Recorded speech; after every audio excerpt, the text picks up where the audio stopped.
और एक बात और कहना चाहूंगी कि लड़ाई लड़ी, पूरे दिल से लड़ी, लेकिन अगर प्रेसिडेंट बृजभूषण जैसे आदमी जैसा ही रहता है, उसका बिल्कुल सहयोगी है, उसका बिजनेस पार्टनर है, वो अगर इस फेडरेशन में रहेगा तो मैं अपनी कुश्ती को त्यागती हूँ और मैं आज के बाद कभी भी आपको वहां नहीं दिखूंगा। तो बस सभी देशवासियों को धन्यवाद जिन्होंने आज तक इतना मेरा सपोर्ट किया और मुझे इस मुकाम तक पहुंचाया। धन्यवाद। बजरंग और निवेश का आप लोग भी कुश्ती खेलेंगे या आप भी साक्षी की तरह उदी के? सबसे पहले तो आप सभी का धन्यवाद और सभी को नमस्ते, राम राम। आज बहुत दिनों बाद हम मीडिया में आए हैं और सारा देश जानना चाहता है कि भाई सर प्लीज इसके नीचे कर लीजिए ना, ये मोबाइल को आप चुप हो जाएंगे एक बार भाई, स्टार्ट कर लेंगे। Sir and madam please request है, एक बार आप एक बार पोस्ट कर लो, जवाब क्या हुए तब स्टार्ट करेंगे। जब एक बार या तो आप सेटलमेंट कर लो, उसके बाद स्टार्ट कर लेंगे। आप एक बार डिसाइड कर लो कब स्टार्ट करनी है। वंस यू करते हैं स्टार्ट, ओके। अब मत टोकना भाई। अब एक बार साइलेंट हो जाओ, फिर उसके बाद कर लेंगे। सबसे पहले तो आप सभी को नमस्ते, राम राम, धन्यवाद आप लोग यहाँ पे आए हैं। पूरा देश जानना चाहता है कि भाई खिलाड़ी इतने दिन चुप क्यों थे। आज चुनाव था, आप सबको पता है। जब हम जनवरी में आए थे तो पूरा प्रकरण आप लोगों ने देखा था। उसके बाद ओवरसाइड कमेटी बनाई गई, उसमें जो ओवरसाइड कमेटी में 18-20 लड़कियों ने बयान दिए थे अपने। उसके बाद खेल मंत्री जी ने ऑन कैमरा बोला था, मीडिया के सामने बोला था कि बृजभूषण और उससे जुड़ा हुआ कोई भी इंसान WFI में नहीं आएगा।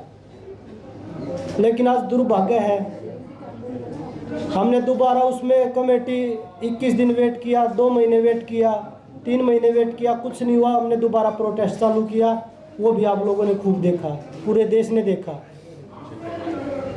हम सिर्फ सच्चाई की लड़ाई लड़ रहे थे, हम बहन बेटियों की लड़ाई लड़ रहे थे। जो उनके साथ शोषण हो रहा था उसकी लड़ाई लड़ रहे थे। नहीं तो हम भी एक्टिव खिलाड़ी थे, हम भी देश के लिए मेडल जीत रहे थे। बहुत सारे लोग बोल रहे कि ये तो ख़त्म हो चुके थे। करंट में 2022 में जब कॉमनवेल्थ गेम्स में गोल्ड आया था 3 का, उसके बाद वर्ल्ड चैंपियनशिप में कितने मेडल एक बार देश में देख लीजिए। उसके बाद दोनों का, मेरा रूविनेश का वर्ल्ड चैंपियनशिप में मेडल आया था। तो मुझे नहीं लगता कि भाई बेटियों को न्याय मिलेगा, क्योंकि जिस हिसाब से पूरे तंत्र ने काम किया है, बेटियों को तोड़ने का काम अभी भी चल रहा है। आज WFI के चुनाव देख लिया आपने, उसी का आदमी बना है। उसके बावजूद जब खेल मंत्री जी के सामने 15-20 लड़कियों ने अपनी आप बीती बताई थी, आज 6 लड़कियां में भी तोड़ने पे पूरा जोर लगाया जा रहा है। आज तो WFI के चुनाव में किया है, धीरे धीरे उसको कोर्ट से भी बरी करवा देंगे, मुझे लग रहा है जो। लेकिन फिर भी हमें भरोसा है न्यायपालिका पर, क्योंकि मुझे लगता है कि जो हमारे देश में न्याय बचा है वो सिर्फ न्यायपालिका में ही बचा है। तो हमें अब भी उससे उम्मीद है, माननीय सुप्रीम कोर्ट से, माननीय दिल्ली हाई कोर्ट से। तो हमें लगता है कि हमें जो बहन बेटियों को जो न्याय की लड़ाई है, जो आने वाली जो हमारी पीढ़ी है ना, हमने जो लड़ाई लड़ी, मुझे लगता है कि आने वाली 1-2 पीढ़ियों को और लड़नी पड़ेगी। जितने हमने अपने दम में, जितना हमारे में दम था, हमने वो लड़ाई लड़ी है। लेकिन जो सरकार ने हमारे से वादा किया था ना, उस पर सरकार खड़ा नहीं हो पाई। बड़े दुख के साथ कहना पड़ रहा है ये आज कि हमारी बेटियों को न्याय, मुझे नहीं लगता कि 1-2 पीढ़ी के जो अब आने वाली पीढ़ी है उनको भी लड़ाई लड़नी पड़ेगी, जब भी न्याय हो सकता है। सभी को नमस्कार। बहुत साल लगे ये हिम्मत बनाने के लिए, इस फेडरेशन के जो प्रेसिडेंट हैं उनके खिलाफ लड़ाई लड़ने के लिए। हमें बहुत साल लगे कि हिम्मत बनाई और हमने ये प्रोटेस्ट किया, लेकिन आज सब आपको नतीजा पता ही है कि प्रेसिडेंट जो है उसके बेटे से भी प्रिय है, उसका राइट हैंड यूँ मान लो प्रेसिडेंट बना है आज रेसलिंग फेडरेशन का। तो जो सरकार ने कमिटमेंट की थी वो पूरी नहीं हुई।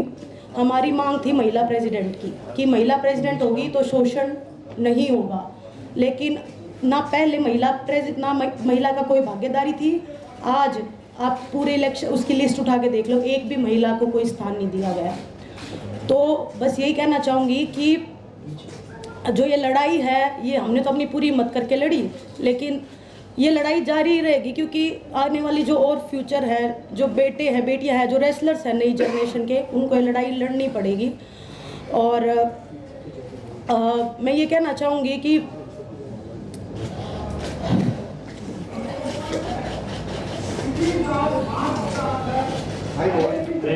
आप सबको पता है कि हम जैन में आए थे, लेकिन मैं एक बात आपको बताना चाहती हूँ कि हमने जब हर तरीके से कोशिश कर ली थी, उसके बाद हम दिल्ली की सड़कों पे आके बैठे थे।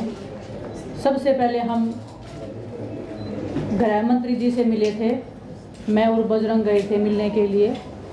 हमने उनको इस बारे में बिल्कुल अवगत कराया था, क्लियरली हमने नाम लेके लड़कियों का बताया था कि किसके साथ में क्या क्या हुआ है। प्लीज़ आप इसको देखिए और प्लीज़ हमारी रेसलिंग को आप बचा लीजिए, क्योंकि अभी अंत हो रहा है। उन्होंने हमें बोला था कि 30-40 दिन का टाइम मुझे दीजिए, उसके बाद में मैं करता हूँ और आप निश्चिंत रहिए, हम ज़रूर इसमें कुछ करेंगे।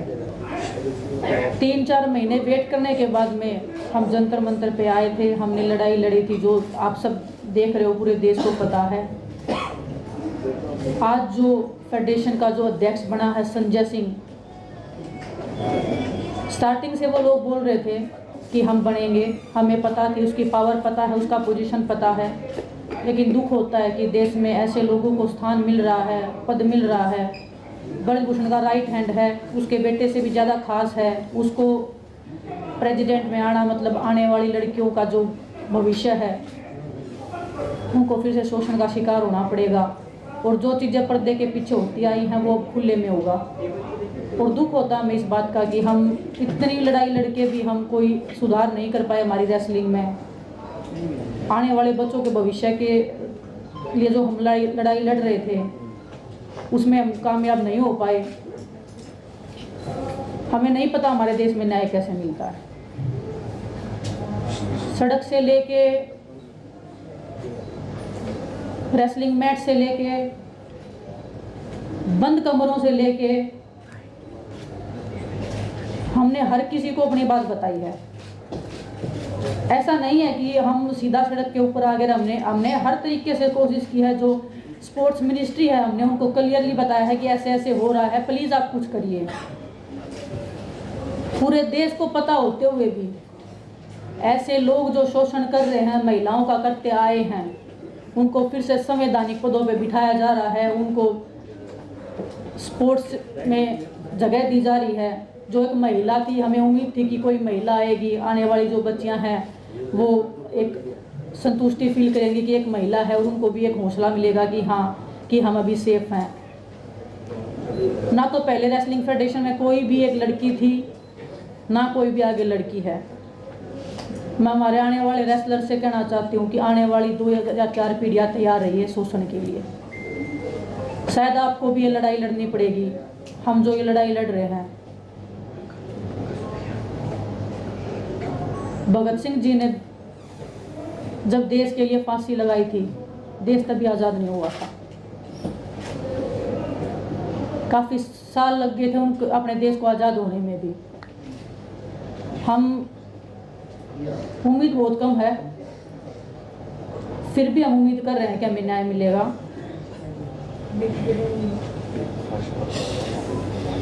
लेकिन बड़ी दुख की बात है, आज हमारे रेसलिंग का जो भविष्य है वो अंधकार में है। हमें नहीं पता कहाँ पे अरदास लगती है, किसके सामने जाके हम अपना दुख बताएं।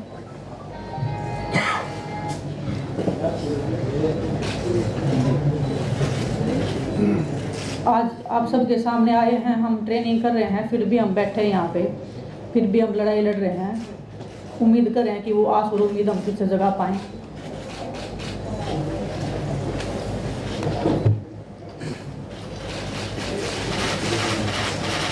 मैं आपको बताऊं, सरकार से ना तो हमारी पहले लड़ाई थी, ना हमारी आज लड़ाई। हम एक व्यक्तिगत आदमी के खिलाफ लड़ रहे थे जो बच्चियों का, लड़कियों का शोषण कर रहा था, बहन बेटियों का। उसने अपनी पावर से हर तरीके से, कभी उसको राजनीति मोड़ दिया, कभी जातिवाद का मोड़ दिया, कभी उसने हरियाणा यूपी का मोड़ दिया, क्योंकि उसके पास पावर है। और वो आप सब ने देख ली, हमने भी देख ली। जो हमारे से जितने भी लोग जुड़ रहे हैं प्रोटेस्ट से, चाहे वो हमारे कोचेज हैं, चाहे वो हमारे खिलाड़ी हैं, चाहे उसमें हम हैं, किसी का भी अब आगे भविष्य सेफ नहीं है। किसी के साथ भी कोई भी घटना, चाहे वो कार एक्सीडेंट लगा लीजिए, चाहे वो कोई भी A to Z कैसे भी आरोप लगा लीजिए, वो लगने शुरू हो जाएंगे आगे। क्योंकि हम सब ने, पूरे देश ने उसकी पावर का, उसका जो तंत्र है, जो काम कर रहा है उसके पीछे, वो सब ने देख लिया है। जिस तरीके से वो लोगों में अपना भ्रम फैला रहे हैं, लोगों को तोड़ने की। जब 20 लड़कियां स्टार्टिंग में आई थी, उनमें उन्होंने 6 छोड़ी, उनके भी पीछे एक एक करके सबको तोड़ने लग रहे हैं। तो इससे बुरा दौर क्या होगा देश के लिए। और मुझे नहीं पता, वो न्याय, विनेश भी बोल रही थी, साक्षी बोल रही थी, कब मिलेगा ये लड़ाई। चलो हम लड़े, हम नहीं जीत पाए, लेकिन ये लड़ाई किसी न किसी को, जो आने वाली पीढ़ी उनमें, उनको भी किसी न किसी को लड़नी पड़ेगी। विनेश ने बताया, भगत सिंह को जब फांसी हुई थी तो उसके 20-25 साल बाद हमें आज़ादी मिली थी, लेकिन पता नहीं कुश्ती से आज़ादी हमें कब मिलेगी। अब हमारे रेसलिंग का कैरियर, हमें नहीं लगता कि आगे हम रेसलिंग कर पाएंगे या नहीं कर पाएंगे, क्योंकि जब उसी के लोग आ रहे हैं, वो उन जो बच्चे हैं जो उनके खिलाफ लड़ाई लड़ रहे थे, इतनी हिम्मत जुटा के वो आगे आए थे, इतने साल लगे उनको ये हिम्मत जुटाने में। जो हमारे देश की, जो गांव में, जो देहात में महिलाएं हैं, वो इस शोषण से गुजरती होंगी, तो वो भी तो देखती होंगी कि हम किसके सामने आवाज़ रखें। जब हमने पूरे देश के सामने, पूरी सरकार के सामने सारी चीज़ें खोल के रख दी, उसके बाद भी न्याय नहीं मिला, तो वो बहन बेटियां किसके सामने रखेंगी अपनी बातें। हमारे देश में, मुझे नहीं पता कि राजनीति कैसे होती है, पर आज देख रहे हैं ना, सिर्फ जातिवाद, धर्म हो रहा है, धर्म यही होती है। मैं अपनी खुद की बताता हूँ, खिलाड़ी की क्या जाति होती है। हम अखाड़े में बैठ के एक थाली में रोटी खाते हैं, हमें जाति किसी की नहीं पूछते कि आपकी क्या जाति है, आपका क्या धर्म है। अगर मैं देखने लग जाऊँ, जो मेरा पर्सनल ट्रेनर है वो मुस्लिम है, जो मेरा फिजियो है वो बनिया है, तो मैं तो ये ऐसे सोचूँ कि भाई नहीं, हम तो किसी और को लेके आएंगे, उनके साथ हम एक ही थाली में रोटी खाते हैं। तो वो खिलाड़ियों को बता रहे हैं कि भाई जातिवाद हैं, ये पॉलिटिक्स कर रहे हैं। मैं आज पूरी मीडिया बैठी है देश की, अगर हम तीनों में से कोई भी किसी पार्टी के टच में हो या किसी पार्टी को ज्वाइन करना चाहता हो, कभी नहीं मिलेंगे हम आपको, किसी भी पार्टी के साथ नहीं मिलेंगे। हम राजनीति करने नहीं आए, हम अपनी बहन बेटियों की न्याय की लड़ाई लड़ने के लिए आए हैं यहाँ पे। तो वही बताया, जो आगे जो हमारे साथ जुड़े हैं, जितने भी लोग हैं, बहन बेटियां हैं, उनके साथ किसी के साथ कुछ भी हो सकता है आगे भी। अंत में हम तो 40 दिन सोए रोड पे, लेकिन मैं सभी तमाम देशवासी जो भी हमारे प्रोटेस्ट में आए, दूर दूर से आए, बूढ़ी महिलाएं आई, बहुत सारे लोग ऐसे आए जिनके पास खाने कमाने के लिए नहीं है, फिर भी हमें सपोर्ट करने आए। हम नहीं जीत पाए, पर आप लोगों का बहुत बहुत धन्यवाद। और एक बात और कहना चाहूँगी कि लड़ाई लड़ी, पूरे दिल से लड़ी, लेकिन अगर प्रेसिडेंट बृजभूषण जैसे आदमी जैसा ही रहता है, उसका बिल्कुल सहयोगी है, उसका बिजनेस पार्टनर है, वो अगर इस फेडरेशन में रहेगा तो मैं अपनी कुश्ती को त्यागती हूँ और मैं आज के बाद कभी भी आपको वहाँ नहीं दिखूंगी। तो बस सभी देशवासियों को धन्यवाद जिन्होंने आज तक इतना मेरा सपोर्ट किया और मुझे इस मुकाम तक पहुँचाया। धन्यवाद।